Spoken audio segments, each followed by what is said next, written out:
I wanted to start off with a quote by author Scott Woods. Melissa Taylor kind of introduced me to it, and I kind of feel like it's a good thing to start us off. Racism is an insidious cultural disease. It is so insidious that it doesn't care if you are a white person who likes black people. It's still going to find a way to infect you and how you deal with people who don't look like you. Yes, racism looks like hate, but hate is just another manifestation. Privilege is another, access is another, ignorance is another, apathy is another, and so on. So while I agree with people who say no one is born racist, it remains a powerful system that we are immediately born into. It's like being born into air. You take it in as you breathe. It's not a cold you can get over. There is no anti-racist certification class. It's a set of social economic traps and culture values that are fired up every time we interact with the world. It is a thing you have to keep scooping out of the boat of your life to keep from drowning in it. I know it's hard work, but it's the price you pay for owning everything. So again, that is by Scott Woods. So tonight, we're going to talk about racism and how it influenced the suffrage movement, because for all that this movement did to move voting rights forward, it failed in one really big way. It failed to secure and protect the rights for all women to vote. In tonight's program, which was on your seats, so you'll find examples of the racist behavior and languages used by the suffragists, as well as the modern day examples of how the movement continues to erase black women suffrage leaders and how the repercussions of this exclusion are still being felt today. From voter suppression in North Dakota to faulty voting machines in prominently black neighborhoods in Florida to voter roll purges happening across the country under the false narrative of voter fraud. Tonight, our speakers will discuss the various laws on the books that prevented many non-white women from voting, as well as the continued voter suppression in the states through 1957, and now the renewed voter suppression, such as what happened in North Dakota this year. So I'm going to turn it over to the panel to introduce yourselves and to let us know kind of what your experience with voting rights, current or historical, are, and if you have any voting right heroes. My name is Debora Juarez, and I'm on Seattle City Council, and I represent District 5, yay, D5. That's 85th to 145th. So, first of all, thank you for inviting me, and I want to thank the two women to my left with phenomenal, I'm sure you have their resumes in front of you as well. I just met them, so I'm sorry, Laron and Jamila, I'm sorry, thank you. When we were talking on the phone, and before I even looked at any of the programs, before I ended up in this job, I was a public defender and I worked at legal services, but I also worked closely with tribes in voting rights issues and treaty right issues and a lot of issues. And what I know to be true, and before when you do Indian law for so many years, just dates and times just are just fixed in your head. And we all know that tribes and Native people didn't get the right to vote till 1924. And even then, it was only Native American men who were deemed competent. So my grandmother, full-blood Blackfeet, couldn't vote. And they had to earn the right to vote, even though we were the original citizens. We've come a long way since then. And in particular, John McCoy, I understand, has a bill pending, I don't have it in front of me right now, in the Senate to allow the voting rights and having the, being able for tribes to use their tribal ID, and also to have voting, not just voting booths, but also the drop boxes. But what I think what people don't, the bigger picture is this: there are 29 tribes in this state, and tribes make up less than 3% of the population, but we are one of the largest contributors to the Democratic Party. In many counties in this state, we are either the first or the second or the third largest employer. And a lot of that came from, of course, as you all know, gaming, and it's government gaming. But it's kind of sad in a way that our rights have been enhanced. Our stature in society has been more in the limelight because it's connected with money, and money connects you with power and wealth. With that said, though, I have to say I'm really proud that we elected Debora Lakoff to the Washington State. She's not a senator, she's state rep. And we voted, I know Deb Haaland, who is now in Congress, and Sharice Davis, who is also our second Native American Congresswoman. We also had Paulette Jordan, who ran for governor in Idaho, good friend of mine as well. So what you're seeing now is not just Native American people being able to swing votes in districts, not just being involved in the caucuses and the precincts, but actually getting the vote out and getting people registered, because tribal people always vote in tribal elections. I mean, they will, and we don't always vote for our cousin. Contrary to when you hear people on the CNN and KOW, it drives me crazy when I hear people say, oh, there's this tribalism. That is such a misuse and a misnomer of the word, because as a tribal person, it makes it sound that the only thing that we look at is that you're a member of my tribe, and there's no intellectual discussion going on in my head about what that means. That's just simply not true. I have cousins that I have voted against, so I hope, oh, this is being recorded, great. So somebody's gonna see this somewhere, and I think they'll know. So my point is this: we've come to a tipping point, particularly in Indian country, that we have gone beyond just running for office in our respective reservations. You see us everywhere now, and that's why I said I'm so proud. I'm going to be in D.C. next week, actually meeting with Sharice Davis and Congresswoman Deb Haaland.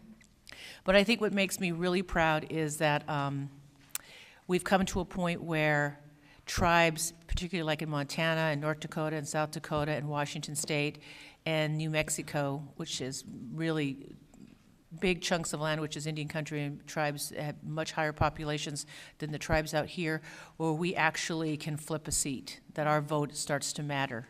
And it was people like Senator McCoy, Senator Claudia Kaufman, who's Nez Perce, who works for the Muckleshoot Nation, John McCoy, who's Tulalip. All of us were out front, but I think what makes us all really proud is seeing some of the elders now being able to use their tribal card to show as ID to vote. On my reservation, years ago, on the Blackfeet Nation, my tribal ID card, I don't need a passport. It's actually, we have what they call a tribal ID card, where I can go back and forth on the border, and it doubles as a passport because we're sovereign nations. And not all tribes have that, so I'm really lucky that we do. I don't know if I have a hero, except for Shirley Chisholm, who's been my hero since I was a little girl. I was very lucky when I was 12 years old, before I realized racism and sexism. I remember being 12 or 13 and watching the Democratic Party, and I, honest to God, in my mind, thought she was going to be our next president. I was on KOW right after I got elected, and a woman heard me on KOW talk about Shirley Chisholm, because she also, besides being the first African-American woman to be elected to Congress, she also had MS. I also have MS. And the thing that I loved most is this woman heard me on KOW talk about her being my hero, and she actually worked on her campaign. And she had an old campaign poster, and she took an Uber from Shoreline all the way to my office and brought it to me, and now it's framed in my office. And I think that was just, I mean, it just, I don't know if you've ever watched the documentary on Boston Unbought. Phenomenal. And again, just think about this. This is then Debbie Juarez on the Puyallup Reservation watching TV, July or August, I'm 12 or 13, and I still had that innocence thinking that this African-American woman was going to be our president, before it dawned on me and got beat into me that women and people of color don't become president. So we've come a long way. I'll leave it at that. Thank you. It is. My name is LaRon Baker. I am currently an Assistant Attorney General in the Civil Rights Unit of the Washington State Attorney General's Office. I feel very lucky and very proud to have the position that I have and get to work with the brilliant members of my office, and also in the communities that we serve and represent. Before I became an AAG in the Civil Rights Unit, I was a staff attorney at the ACLU of Washington for 6 years, where I had the opportunity to work on a wide range of issues, from First Amendment rights, involving, a number of those involved young people of color, and their right to speak their minds and their truth to people in positions of authority, including law enforcement officers. But when I was at the ACLU of Washington, I also had the incredible opportunity to work on 2 voting rights lawsuits. So that Section 2 of the Voting Rights Act, which is one of the remaining sort of main tools of our Federal Voting Rights Act, bars any election instrumentality or process from denying or abridging the right to vote for individuals or communities of color. And that literally is just predicated on whether or not it creates an undue or unfair burden on their right to vote.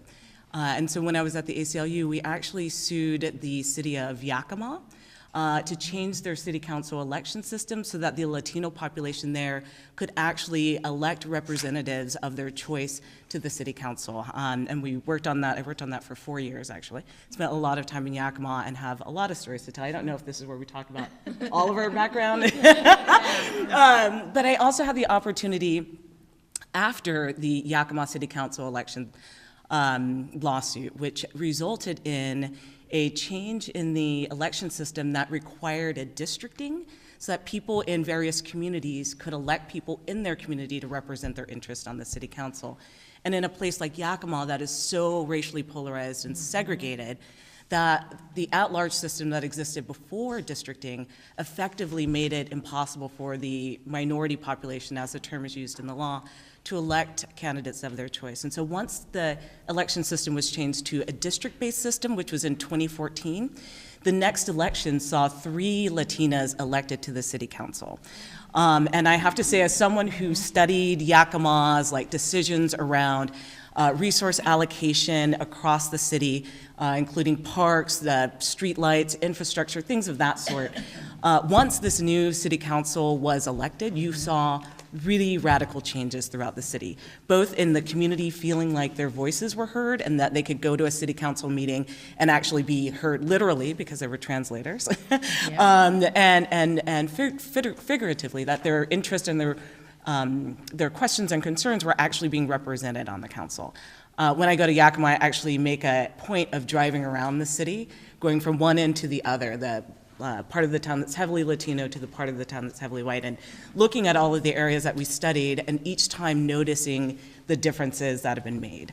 Noticing the parks in the east side of town, the Latino part of town, that really had very little resources put into them, broken playground equipments that were actually seemed pretty treacherous.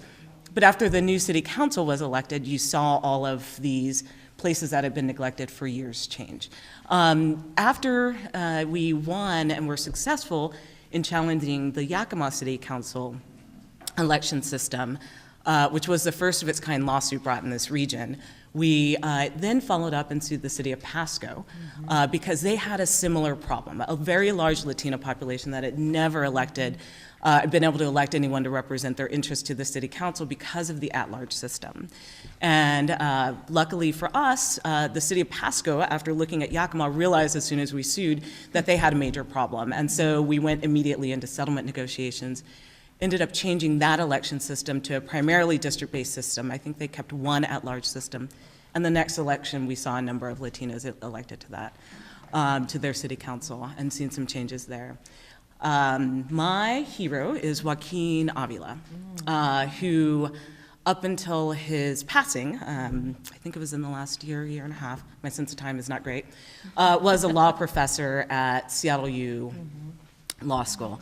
But he spent decades as a voting rights advocate who really changed the landscape of voting rights for people in communities of color. And there is a symposium honoring him coming up on the 1st of March. My name is Jamila Taylor, and currently I work for Northwest Justice Project, which is a legal services organization serving low-income individuals, and I am managing a program that helps the victims of crime with their civil legal needs. Use the microphone. Sure. I know my family taught me how to use a mic, and they taught me how to use my voice, and sometimes they don't go together.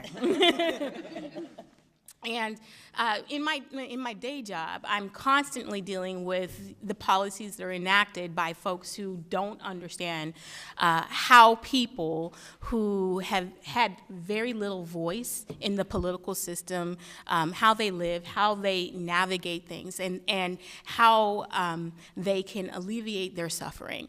And one of the challenges that I had in growing up and understanding the feminism movement is like, why, when we talk about feminism, feminism, when we talk about women's rights, we look at it from a lens of white women.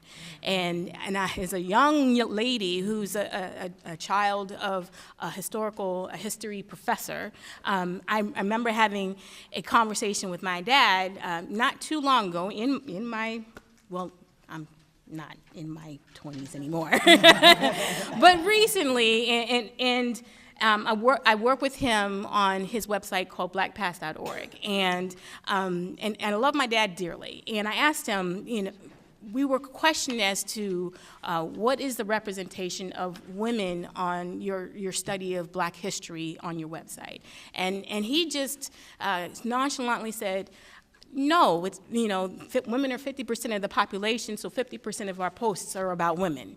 And I challenged him on that.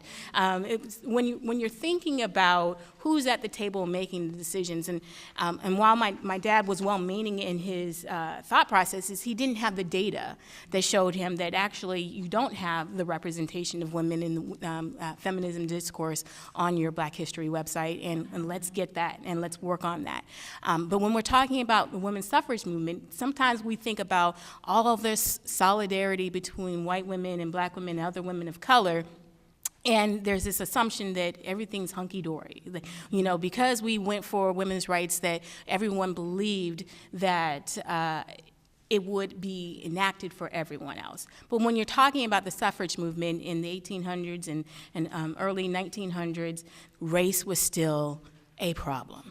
We know this. We can't deny this. You can't tell me that some of us who are in this room didn't see the vestiges of racism and segregation and flat-out denial of rights. We know this because in 1965, the Civil Rights Act, 45 years after women got the right to vote is when Black women would be able to vote? That's a whole generation of people who did not have a right to vote when it was given to us by the 19th Amendment. That's crazy making.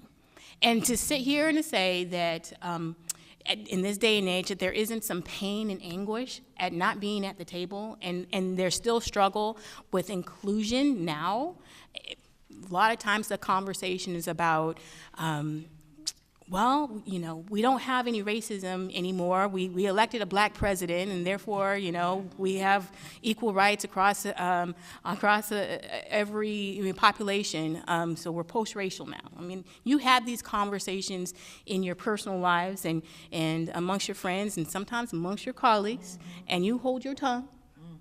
You hold your tongue, especially if you're a woman of color trying to be successful. Maybe we're not engaging in the conversation because there's a power dynamic with those who have historically had access. Maybe you're not getting us to participate because you've muted us as we are attempting to raise our voices. And we're maligned in ways of, well, that's the angry Black woman. How dare she speak up? No. She can come speak later. Or when you're talking about the Seneca Falls convention, when we were talking about getting women's rights in the 1800s, and no Black women were invited, and one Black man, Frederick Douglass. What happened to the solidarity? You'd rather have women have the right to vote as long as it protects your power and alignment with those who are in power above you, which at the time, and still is, white men. So how do you dismantle that? How do you move in a direction where you're no longer fighting amongst other folks who are marginalized in ways that are different than yourself? We sit here and talk about the Me Too movement, and you say, believe her. Why is it that Black women are never believed? Or missing Native American women. Exactly. So if we're never believed and we're trying to give you our perspective and saying, hey, this is how it affects our community, and then you're denying that, how could it be anything different than what you have visioned out for yourself? Well, it could be different. It could be different based on class. It could be different based on someone's ability to speak English. It could be based different on their ability to even navigate getting into this building. How many micro decisions do you make in a day? And how does that impact your ability to connect with someone who looks differently than you, may have an experience that's very dissimilar from your background. How do you engage with someone who's said, hey, I have a perspective, let's talk about this? You know, how do we have these hard conversations knowing full well that my ancestors suffered the pain from your ancestors? That some of my ancestors are your ancestors? How do you think I feel walking in a room knowing that, you know, I'm a descendant of a slave owner, not just a slave? So what is my conversation? I don't get to walk around pretending like I'm white. I get to talk about my experience walking in my body with my skin, my gender. Sometimes folks don't even have that. So how do we take what we've learned from history? You know, my mother's in the room right now. She lived through segregation. My father had to experience terrible things growing up in the segregated South. My mom's from North Carolina, my father's from Tennessee. It's not like the Northwest. They intentionally moved us to the West to have a better life. Even as we were born in the 70s, they didn't want us to experience many of the things that they experienced growing up and those vestiges of racism. 1984 was when the Virginia governor was wearing a Klan outfit, or he thought he was, and then he changed his mind. No, I was wearing blackface. Oh, that's better. You know, and then folks who are on the progressive side of the movement believing that there's no possibility they can have unconscious bias, straight up racism, power dynamics. I mean, I see it in the Democratic Party. We know it happens in the Republican Party. But we see it in the Democratic Party. We see how folks are divided, so much so. My heroes are those women, especially who have been the ralliers, the folks who open their homes to the people who are organizing, and they cook the dinners, they make sure that the babies are taken care of. They are the backbone of any movement. And we don't recognize unpaid labor.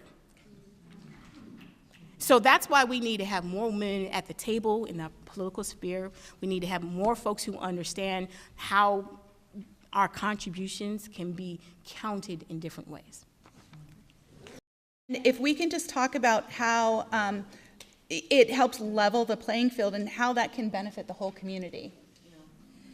So being able to have your interests represented in local governance is one of the most important aspects of the political sphere in our society, right? Because the things that happen on a national level definitely impact all of us, as we have seen recently.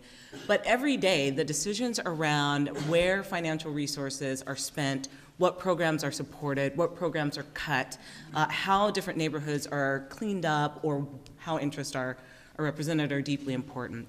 And so the Yakima lawsuit and the importance of being able to ensure that the community there was able to participate was huge. And the community itself, as I said earlier, really changed how much it engaged in the political process and how much it engaged their elected representatives after that. It also had a ripple effect, not just in Yakima and in Pasco, but across our state. The discussion around and I will say, I'm not just saying it was the lawsuit that created that. The question around representation for communities of color in elected communities in Washington State has been a topic of discussion for quite a while, and a place of advocacy by communities of color for decades.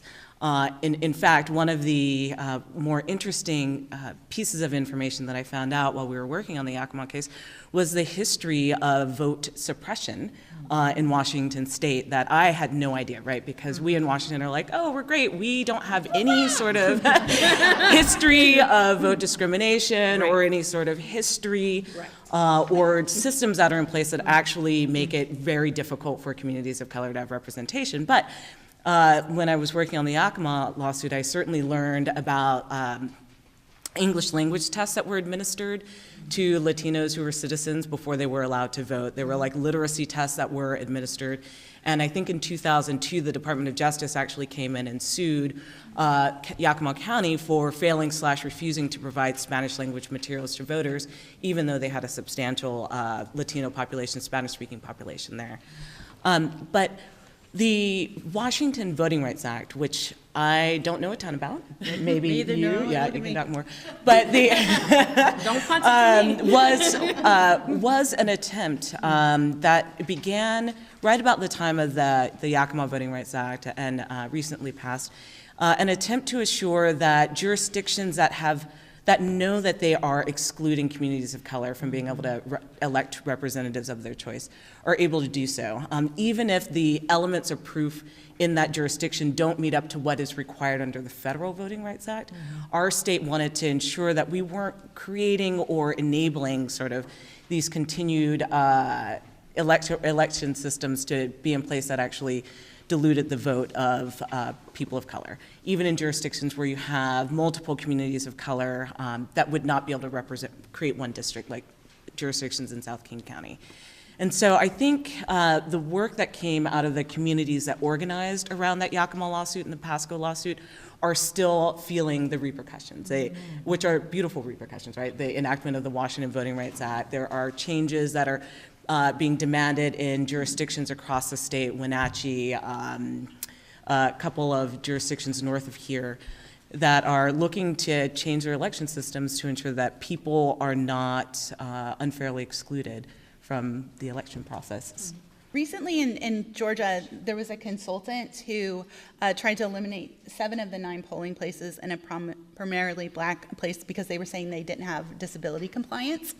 And this like made me really mad because I always feel like it's like pitting like one person who needs accessibility against another. You know, it's like, look what we're trying to do, but you're closing all these polling stations. So I think that some people here might say, you know, oh, that's not Washington. And so I think, can we elaborate a little bit on how, you know, we kind of suppress votes in Washington, voters? I'm not sure.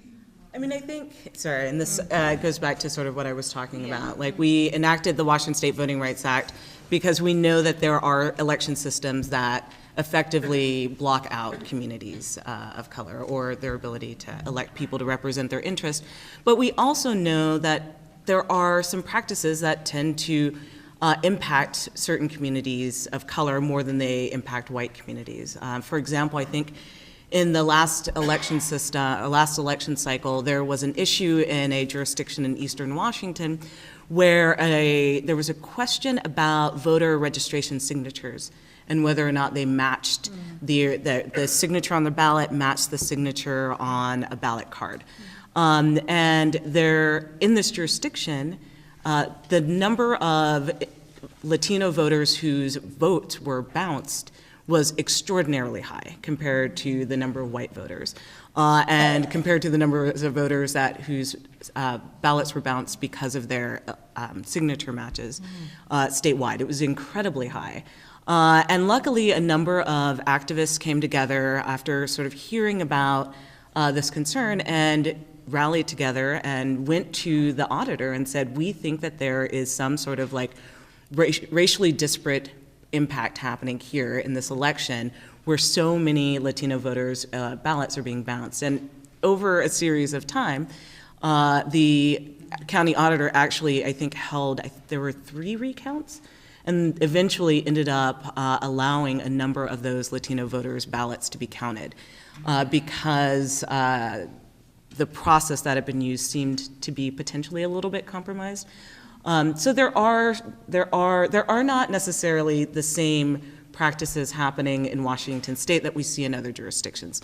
We don't have anything on the book that requires, photo identification. We aren't seeing rollbacks in early voting. We aren't seeing a number of practices that have been targeting voters of color across our country for the last almost decade, but most substantially in the last handful of years, which is lucky for us, right? We have vote by mail, and so it makes it a lot easier to vote, but there are some issues that are still problematic, like people who are houseless, or people who are more transitory, and there are issues around them being able to access their ballots or be able to vote provisionally, or people who need to vote in person for whatever reason that may be, if they have a disability that needs to be, yep.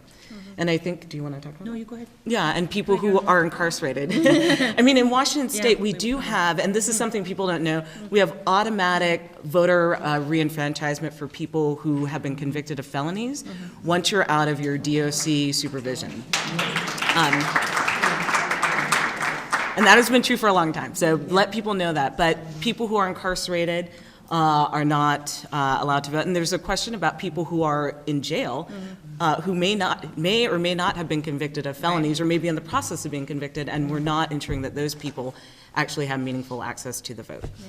And I would add an unintended consequence of moving to an all-male, or a male, there we go, a male system of voting, is that it's a poll tax if you had to put a stamp on an envelope to get it into the mail. And it wasn't until recently that the laws were changed, and voters can put the ballot into the mail without that stamp. And working with folks who are on very fixed incomes, 50 cents, 49 cents at the time is meaningful to someone, and how they participate in the system that previously it was free for them to participate in. Now, that bus ride to the poll was an additional cost, but we have to acknowledge that unintended consequences when we solve for one problem. It's kind of like the digital divide. If you say that we should have, electronic voting or some other system that most of the folks of color or people who are in marginalized communities don't have access to, it's neutral on its face for those who have the means. And we forget about that when we're talking about enfranchisement, and when we talk about who has access to participate in the political spectrum. Can I just say I want to just kind of go back a little bit. I'm not as articulate and as these two, as Laron and Jamila, because. Okay, sorry again. Oh, okay, sorry. Wow, this is a rough crowd. I feel like I've got to make sure. Okay, got it. I want to get back to, you are the League of Women Voters. And when we talk about women voters, and I wanted to share something quickly. When I sat down and I introduced myself to Laron and Jamila, and I was reading the racist behavior and language of Elizabeth Cady Stanton and Anna Howard Shaw and Alice Paul, I had never seen these quotes before. Yeah. I just saw them this morning, and I showed them to them, and they're like, yeah, whatever, yeah, they're right. I was like horrified all day. I was like, damn, they said all that about us? So let me just get back to the League of Women Voters, and let me get back to women voters, and let me get back to two things. So I think we're here tonight because telling the truth, from what my perspective and my culture, telling the truth is part of healing. Mm-hmm. And that's where you got to start. And in any country and everywhere, we have this new term that all the young folks are using. We're going to all decolonize. What does that mean? It means that we recognize that our absence was deliberate, and that we have to reclaim that space, reclaim that history, and then reconstruct who we really are. That's on us to do that. But in the voting rights sphere, and particularly with women, and what I was reading in these quotes, and I can't remember which one of you said this, but the discussion was always black men versus white women. Mm-hmm. Whose lives matter more, whose vote matters more, and left out of the discussion are the real workhorses, are the women of color that are the backbone that did more than just make the signs. And take care. We took care of the babies, if you notice, and I think this is true in your community. Please correct me if I'm wrong, but I know in Indian country, the most educated gender is Native American woman. Mm-hmm. They're the ones with the PhDs and the doctorates and still having the babies and working, because society hasn't left a space for our men to be there to do that. And there's other societal factors which I won't go into. But what really gets me angry and annoys me too, those of you who've ever watched me on TV, or sometimes I just have to put my head down and say, okay, Deborah, just shut your mouth, because I'm just going to go off in a minute, is this whole white woman lean in bullshit. And that's just not right. Those of us sitting here, we didn't get here by leaning in. We had to bust in. We had to say, I belong there, open the door, get out of the way. Nobody said, hey, we really want you at the table. No, no, no, no. It didn't work like that. And it would be nice to say that the Democratic Party, or like you said about the Republican Party, I have some real problems with that, about what women of color in our leadership is, being asked to wait our turn, having to have 3 degrees, where having the luxury of failing up, or having what I call unearned confidence. I am more qualified than a lot of women, white women, but they have no problem getting like, I'm gonna run for Congress, and I keep thinking maybe I'm not right, maybe I need another degree, I gotta do more, right? We have to be dragged into Yes, that process. and I really liked what you said about district representation, because, Seattle went to district representation. But one of the things why I decided to run, because I originally wanted to run for Congress, was when we went to district representation, now you have a city council that is, the majority are 6 women, and of those 6 women, 3 of them are Latinas. Myself, Councilmember Mosqueda, and Councilmember Gonzalez. And we get a lot of heat for that. There are people that literally come out and call us 3 banditas. I just love that one. That's my favorite one. I'm like, did he just call us bandits? And yeah, well, since it's public comment, they can do those things to us. Not me, though, because I always have something to say later on. No one talks to me like that. My mom can, but that's about it. So getting back to the League of Women Voters, I commend the League of Women Voters, and I hope that you have more discussions like this about women of color who have power and have never had the luxury of just being mediocre and being able to be lifted because of that. When I saw that book Lean In and all that other stuff, and I think Michelle Obama said that, did she say that shit don't work, or she said like that? It was hysterical. No, she said it, and it's true. And you're right. The stereotype about a woman of color who's strong, who's educated, who's articulate, is always the angry minority, right? I remember my public defender days. I remember when I was a judge being mistaken for the interpreter. When I was a public defender being oh no, when I was a public defender, I was mistaken for the defendant. Yes. Yes. When I was representing a white male in a suit. And I could go on horror stories. I remember being in my first 2 weeks as a judge and 2 prosecutors coming in and saying, when does the judge get here? Because they thought I was the clerk. And I remember Norma Lang pulling them aside and having to have a talk with them. And I think the best thing for me when I was a judge and I lost the election, and then I went down to work for Governor Lowry then Locke, is that along the way, the people that supported me the most that I could always turn to were my sisters, women of color, because there's an unspoken kinship that we knew what we did to have to get there, and we didn't have to sit there and switch code talk or behave a certain way. We could just say, that person's getting on my last good nerve, tell me what I do before I assault them. So I'll leave it at that. So again, I want to commend you for us having an honest discussion about gender, about race, about power, about democracy is very, very messy. And we have to continue to fight for it all the time. We're not in a post-racial because we elected an African-American president. And that's one of the things I struggle with, is telling people all the time, we are not done yet. We have not reached that place where when we walk in the room, we're just an anomaly or one of 50 white faces, right? I mean, I think that's fair to say. So thank you. It's the notion that You better use the microphone. I know. It's the notion, for example, if you want to run for office, is she electable? And it has racial overtones right now. And the question is, even in King County, Judge Phelps, can I tell your story? Okay.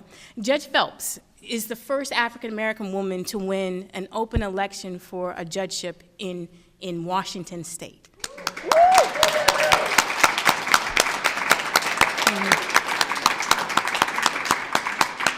But her journey to get where she is was a difficult one, where there were a lot of well-meaning people, progressives who said, no, don't run, you should wait till you get appointed and then run, and no, you can't ever win an open election, this is, we're not ready for that. She said that, she shared this with me. And I'm sitting here, I want to believe. And I walked with her as she went on her parades, and everyone's excited. Oh, you're gonna run. And you're doing it. And I'm like, okay, make sure these folks vote.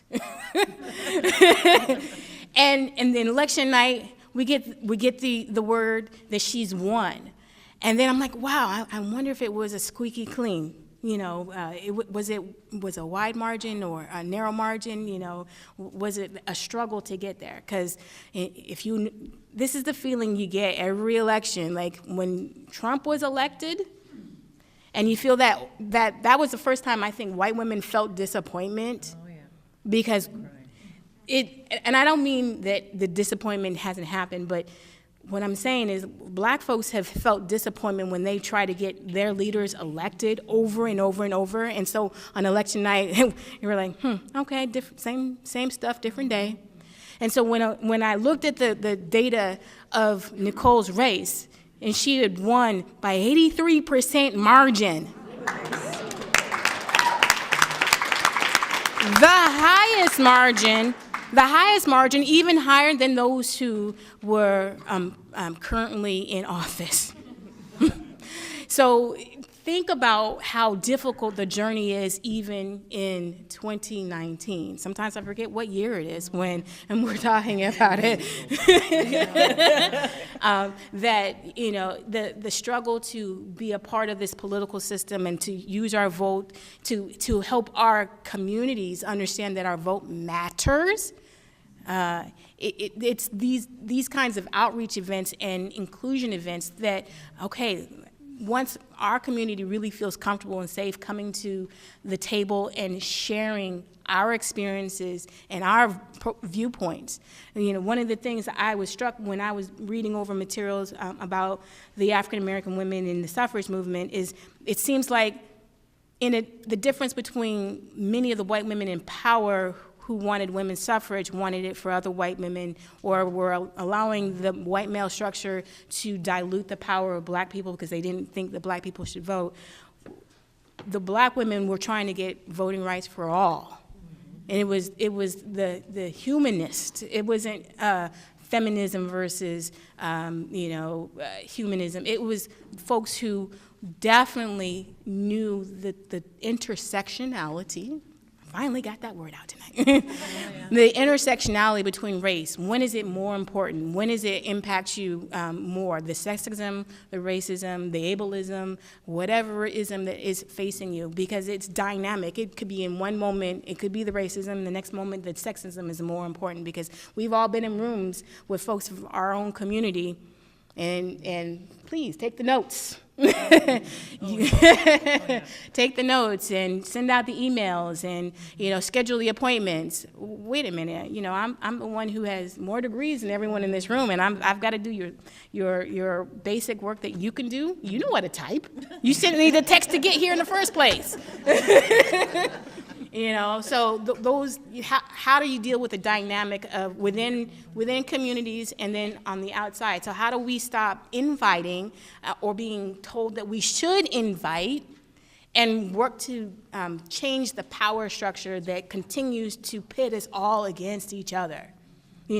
While there has been racism in the women's suffrage movement, where do we go from here? And what is your responsibility in acknowledging the pains and the trials that you put folks in who had no participation in creating the structure that we have suffered through?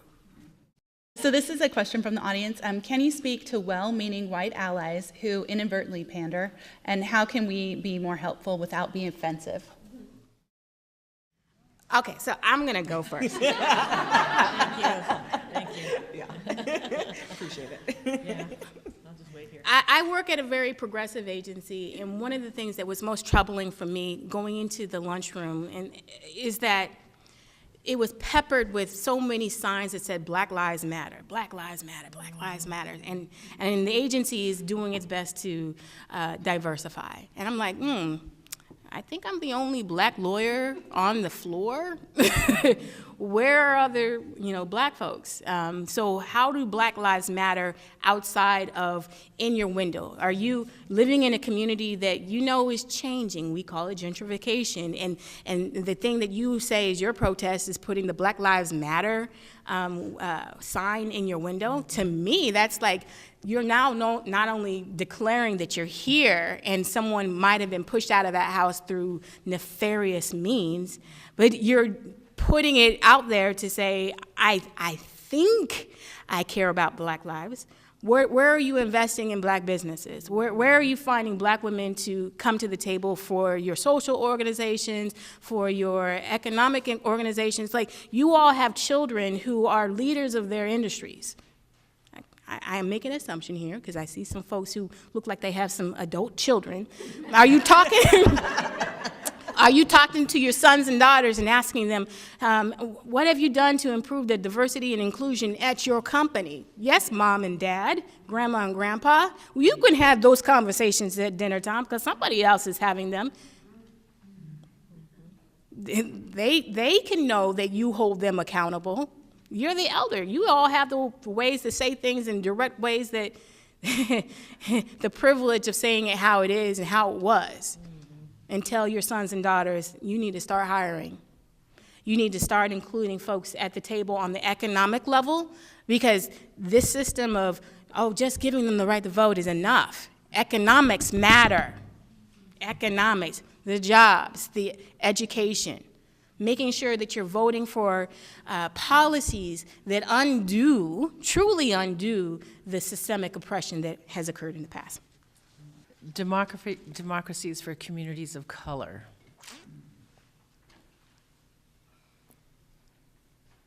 I really don't know.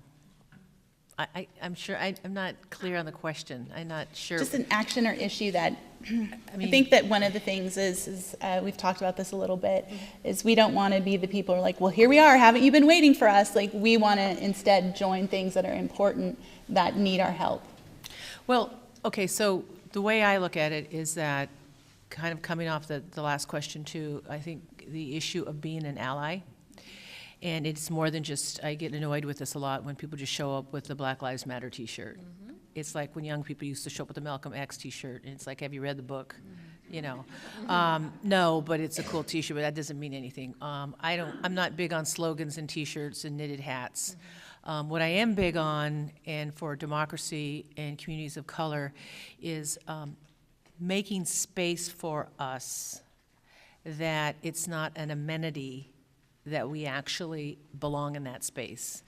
Don't speak for me. Mm-hmm. When I was watching the people who were mad about the police station, it just shocked me, and I would always look out in the audience where the majority of the people screaming and saying vicious, vile things were white.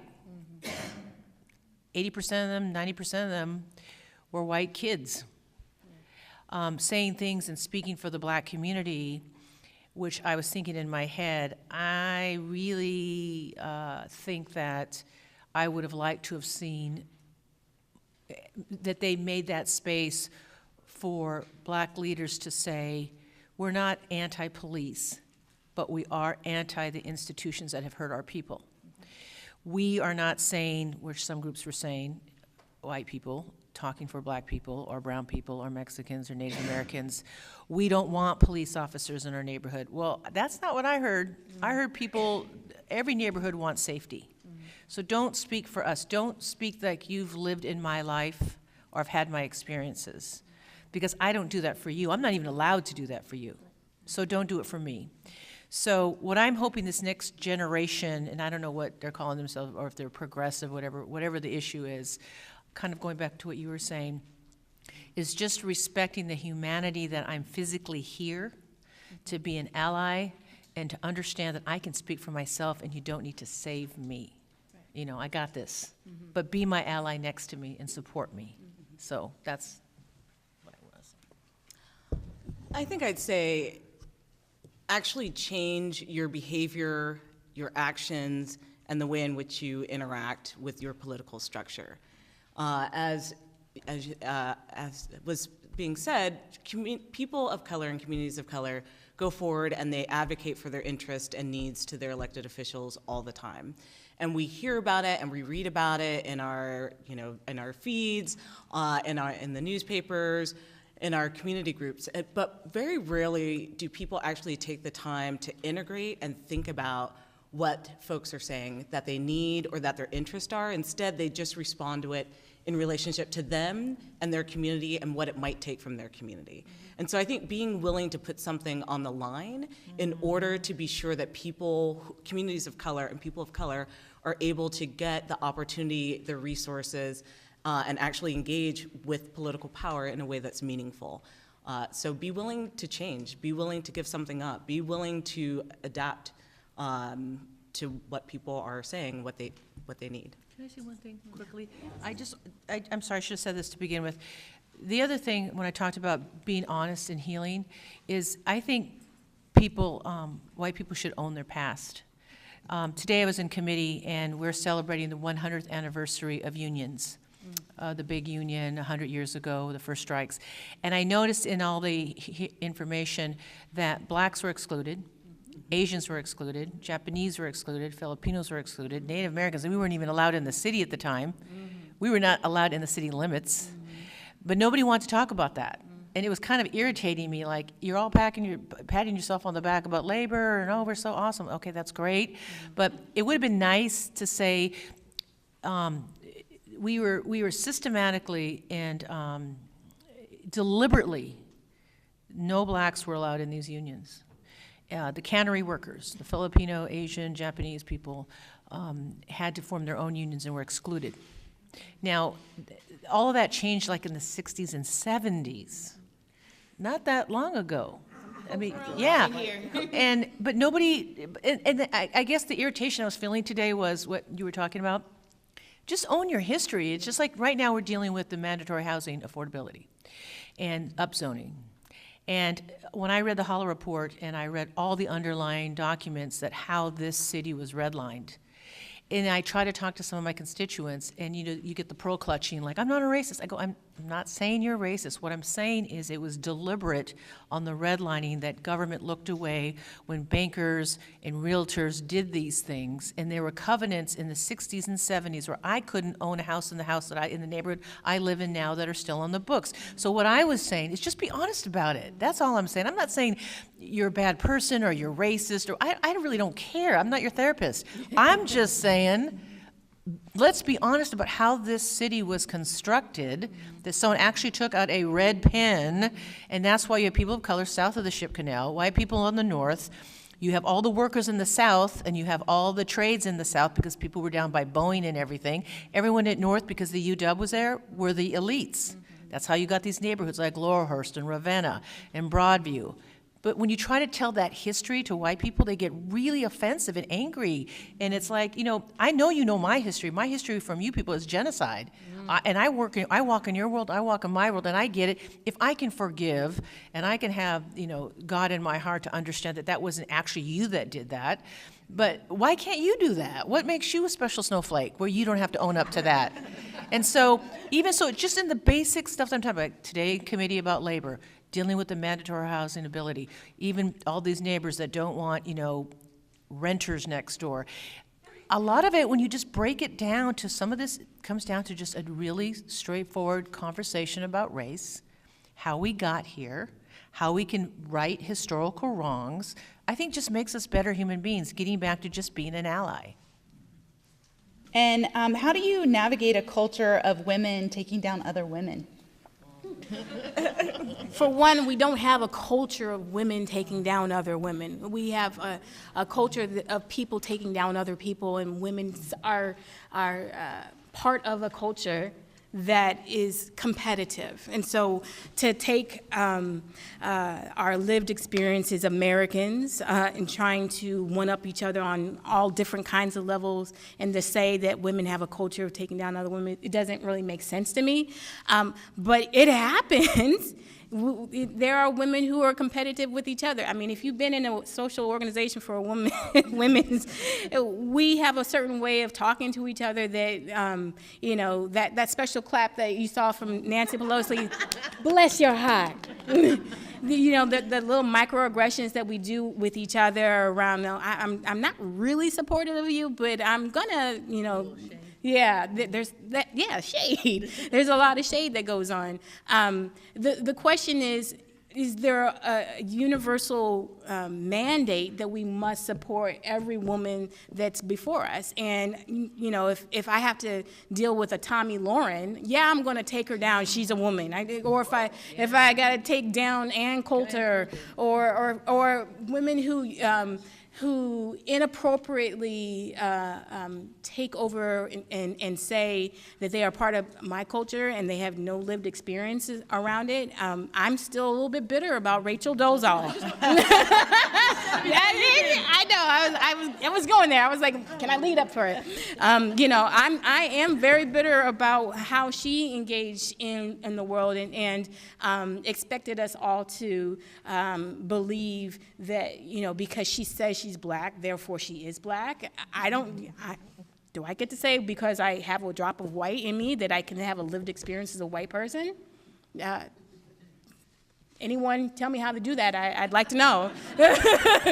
You know, so that's why I kind of feel that, you know, the transracial ideology that she was espousing, it doesn't really exist, and it's a privilege that only certain people have access to, and it's a means of taking what little power folks of color have, and so if I sit here and be critical of a Rachel Dolezal or Ann Coulter or any other woman, I'm not taking her down, I'm taking down the ideas that they're trying to espouse.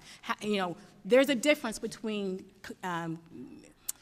taking down the ideas than taking down that person. I'll just leave it at that. 'Cause I'm going to get mad in a second. So we have another question. Was there an opportunity for you to remind the folks celebrating labor about its exclusive history? Exclusive history, sorry. I'm so glad you said it again, because, yeah, there was, and because we had a slideshow. And so I saw some certain faces in there, and they talked about the internment camps. And yeah, we did have an opportunity, but again, it was 2 slideshows that added up to like 75, 80 pages from the UW, and they kind of just glossed over like, well, you know, we excluded Chinese, Japanese, Filipinos, women, Native Americans weren't even in the scene. And yeah, I did have an opportunity, and we still do. I mean, the women are still dealing with trying to be involved in part of the trades and construction and electricians. That's still a big issue, particularly for this city. Mm-hmm. So that's still an issue when you're talking just about gender, but for women. But if you had like a drop menu getting to the issue of women of color, it's almost 0. If we have 40 apprenticeship programs, 40 slots, there will be 5 people of color, and of those 5, maybe 1 will be 1 woman of color. So we're working with Sal City Light to bring those numbers up. And I could go on and on about stats, but I don't want to do that to you. But getting back to just owning your history, because the minute you're honest about your history and I'm honest about mine, then we have a starting point about where do we go to fix it. But I can't do it if you're going to sit there and say, well, I really do have black friends and Native American friends. I really don't care. I don't. So I'll leave it at that. Put this over here. Just one little tidbit. Rosie the Riveter, one of the most iconic images in real life, is a black woman. Mm-hmm. That's true. I forgot to say that. It's the whitewashing of the contributions of other people of color. Mm-hmm. All right, so we have one more question. So this is going to be your last chance to get questions, and if you're dying to ask something, oh, there's one right here. Can we grab that for me? So were all women included in the ERA movement of the 70s?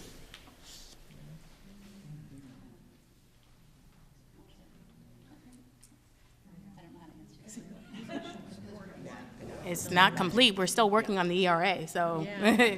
It's a story that's not finished. Do you consider the Asian communities suffering similar discrimination? Definitely. All communities of color in the United States suffer underneath white supremacy and the history of racism in our country. It manifests differently, but it also doesn't manifest uniformly for any particular group. The Asian population is broken up and comprised of multiple different groups that experience different types of discrimination and different types of opportunity, just as is true for in all other communities. But any group of people of color in the United States have been excluded and continue to be excluded from opportunities, whether that's political opportunities, economic opportunities, social opportunities, and every person of color experiences discrimination on a daily basis. There is no model minority that is like getting away with something without having an experience of racism. They have a different experience of racism than, say, a dark-skinned black woman, but every single person and every single community of color experiences some exclusion because the primary and dominant norm in our society is to support white supremacy, which subjugates and subverts all others. And I think before we close, do you guys have anything else you want to like say or talk about? I am my father's daughter. That was a little too smooth. I think you have to be committed to the ongoing learning, and there will be things that you will be exposed to that is shocking and painful and difficult to speak about. There are tons of free resources, tons of trainings that you can go to if that's your will, but encourage your family members, especially at Thanksgiving, at Christmas. Hey, have you done your Undoing Racism training for 2019? Please get on that. I need my child to be right. I need my child to be moving in the right side of history. So if you are committed to continuing the learning process and listening and not be suspicious of folks who have to have dialogues amongst themselves, because sometimes the trauma, historical trauma, is so ingrained and so difficult. We have to talk amongst ourselves before we can have a conversation with someone who's not even ready to hear the painful truths. And if you sit here and look at folks of color who are gathered amongst themselves and trying to think, well, we're probably trying to figure out, okay, is my hair okay? You know, what's the tenor of the room? Are you ready for this? Okay. There are things that we're probably doing to get ourselves ready for what we might encounter amongst folks who may appear nice and then become hostile because we are sharing experiences that folks are uncomfortable with. And many of us who have obtained many degrees and have been able to navigate these spaces for many, many years are more adept at doing that, but there are folks who are in marginalized populations that don't have that skill set of navigating those difficult conversations. That's probably one of the reasons why the Starbucks let's talk about race thing failed so miserably, because you're asking the barista who just graduated from high school to tell you about all of the racism for the last 400 years. Sir, I just want to give you your coffee. You know, that's it.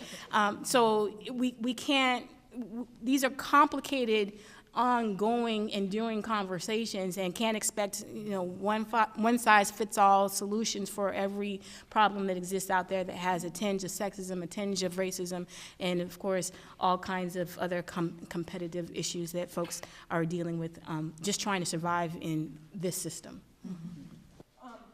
Yeah, just briefly, and again, I'm going to just come, some of you who are, a lot of you, how many of you have come downtown for public comment in Seattle City Council? Okay. So you've been there when it's gotten a little crazy sometimes, where, yeah. I think what I would like to see is, and I'm going to just be, people who know me, I'm a very candid person. I'm really tired of white people coming downtown or being in committee and talking about their white privilege. I'm just tired of it. I'm not your therapist. I'm sure you like brown and black people. I really don't care. That's your issue to deal with. Telling me that you own it and you understand it, and I don't care. But what I do care about is that you see me as a whole human being, as an elected official, and you treat me as such. That you recognize my intelligence and my integrity and my grit and my journey to get here, just like I'm giving you that same respect without having to call you out. And when you mentioned the word, and it immediately came to me, because when I deal in Indian country and I work with a lot of Native American organizations, we talk about historical trauma a lot. And we now know that medically and within our bodies that trauma is carried down in our DNA. And it is, but in trauma there is some beauty, and that beauty is resiliency, because we're still here. So my people have had, since white people showed up on the shores where we didn't have a wall, we have dealt with 500 years of systematic genocide. They have killed more Native Americans than Jews, than any other race. And no one has ever recognized that or talks about it. And I can tell you, our people, every tribe I know, every Native I know, hates the $20 bill. Because I know what Andrew Jackson stood for. I learned about that in college, and it is just horrific. But those are some of these people's heroes. We're dealing with some issues now where I'm having to ask some of these institutions that you both talked about to recognize a racist history in which you are commemorating and making them heroes, where you're not owning your past, and you're putting the burden on me as a woman of color to have to raise my hand and say, excuse me, that's where you hung Chief Lushai illegally. That's where you burnt down Native American, and that's where you killed women and children, or that's where you took people's land, or that's where you put us in shantytown, or this is why you kept us out of the city of Seattle. But you named the city after our people, where you took away our culture, our art, our history, but you don't want our people. Right. You want all this other stuff and our art and the fake totem poles, but you don't want us. You don't want to see us on the streets. You don't want to have to deal with our issues of homelessness. And that breaks my heart. But I will continue to be that annoying person in the room that says, I'm going to check you. Because if I have to know my history and yours, then the least you can do is be honest about your history when we have a conversation about it. I don't want to hear about your white privilege. I don't want to hear that you went to a class or that you went to an I don't care. I really don't. But what I do care about is that we have an honest discussion so we can move forward. And I know this sounds a little wonky, but a lot of these discussions really do come down to when we're not on camera on the dais, behind the scenes, about how policies get made at City Hall and how laws happen. And, we're like, again, I keep bringing up HALA and the mandatory housing affordability. All of these issues, people are tiptoeing around the elephant in the room. It's about race. It's about class. It's about who has money, who has a mortgage, who's a renter, how did they get in those neighborhoods, why are those neighborhoods changing, and somewhat this city's inability to recognize that we're a big city with big city problems, and change is coming. It's just coming. That's how the world works. You don't get to have the same neighborhood and house that you had in 1962. You just don't. And if you do, then you're living in a wonderful luxury. God bless you, because the rest of us aren't. So I'll leave it at that. Thank you.